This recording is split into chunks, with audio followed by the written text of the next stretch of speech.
Students, 11th standard unit 3 laws of motionல இன்னைக்கு law of conservation of total linear momentum பார்க்கலாம்.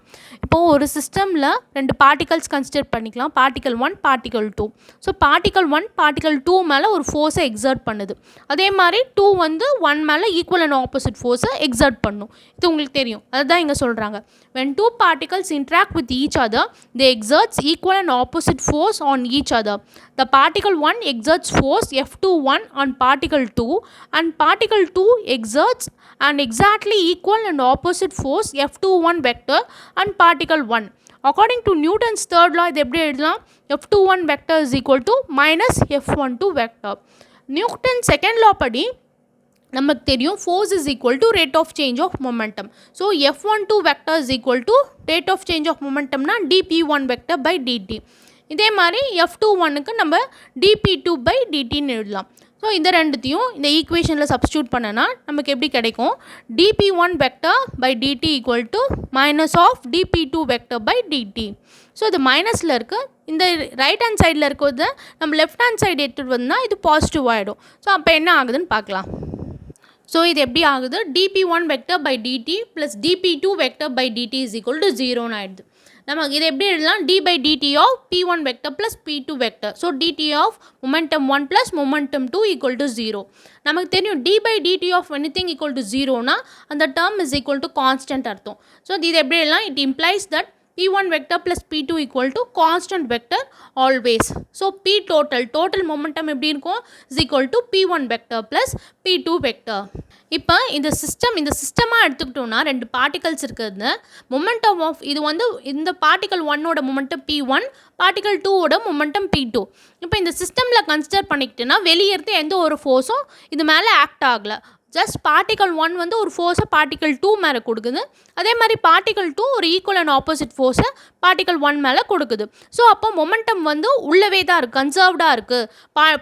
1ஓட momentum p1 எடுத்தோம்னா 2ஓட momentum p2ன்னு எடுத்துட்டோம்னா so இந்த total momentum எப்படி இருக்கும்? கான்ஸ்டண்ட்டாக இருக்கும். p total is equal to p1 plus p2.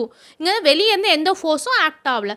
இந்த சிஸ்டமுக்குள்ளவே தான் ஃபோர்ஸ் ஆக்ட் ஆகுறதுனால இந்த டோட்டல் மொமெண்டம் வந்து எப்படி இருக்கும்னா கன்சர்வ்டாக இருக்கும் அப்படின்னு சொல்கிறாங்க.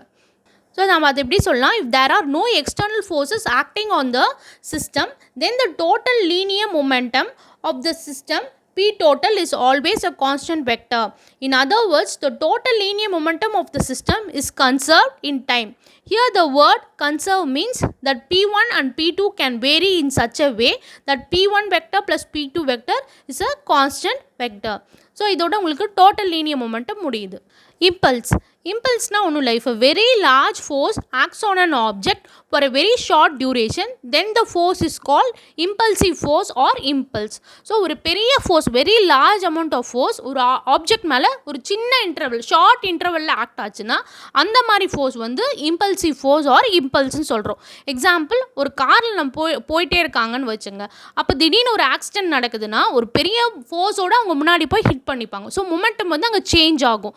அப்போ அதை அவாய்ட் பண்ணுறதுக்கு தான் நம்மளுக்கு ஏர் பேக்ஸ் கொடுக்குறாங்க. ஸோ மொமெண்டமை ஜஸ்ட் சேஞ்ச் இன் மொமெண்டமை அங்கே அவ்வளோ ஃபோர்ஸோடு ஆக்ட் ஆகிறத அவாய்ட் பண்ணுறதுக்கு நம்மளுக்கு ஏர் பேக்ஸ் கொடுக்குறாங்க. அதே மாதிரி பால் வந்து கிரிக்கெட்டர் வந்து ஒரு பேட்டில் பால் ஹிட் பண்ணார்னா அது கேட்ச் பண்ணுறப்போ அது பயங்கர ஒரு ஃபோர்ஸோடு வருது. ஸோ இதெல்லாம் இம்பல்ஸ்க்கு உங்களுக்கு examples.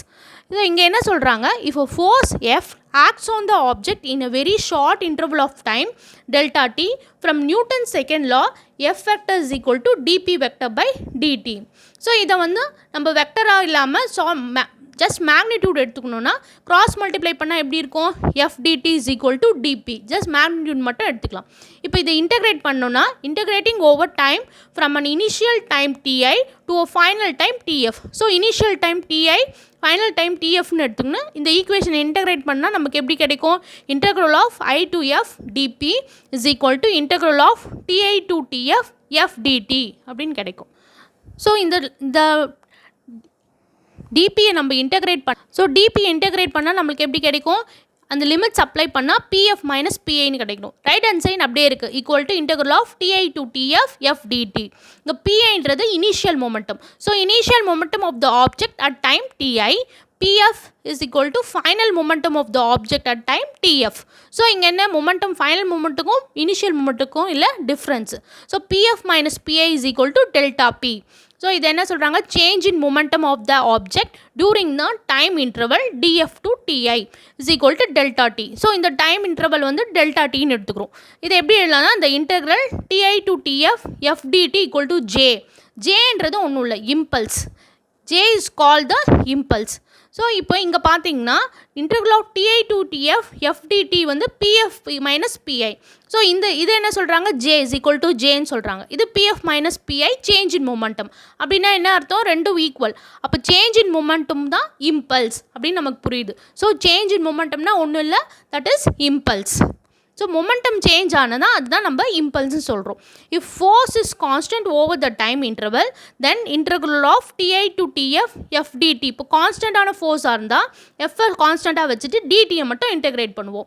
So ti to tf டிடின்னு எடுத்துக்கிட்டோன்னா டிடியை இன்டெகிரேட் பண்ணி லிமிட்ஸ் அப்ளை பண்ணோம்னா f into tf minus DI.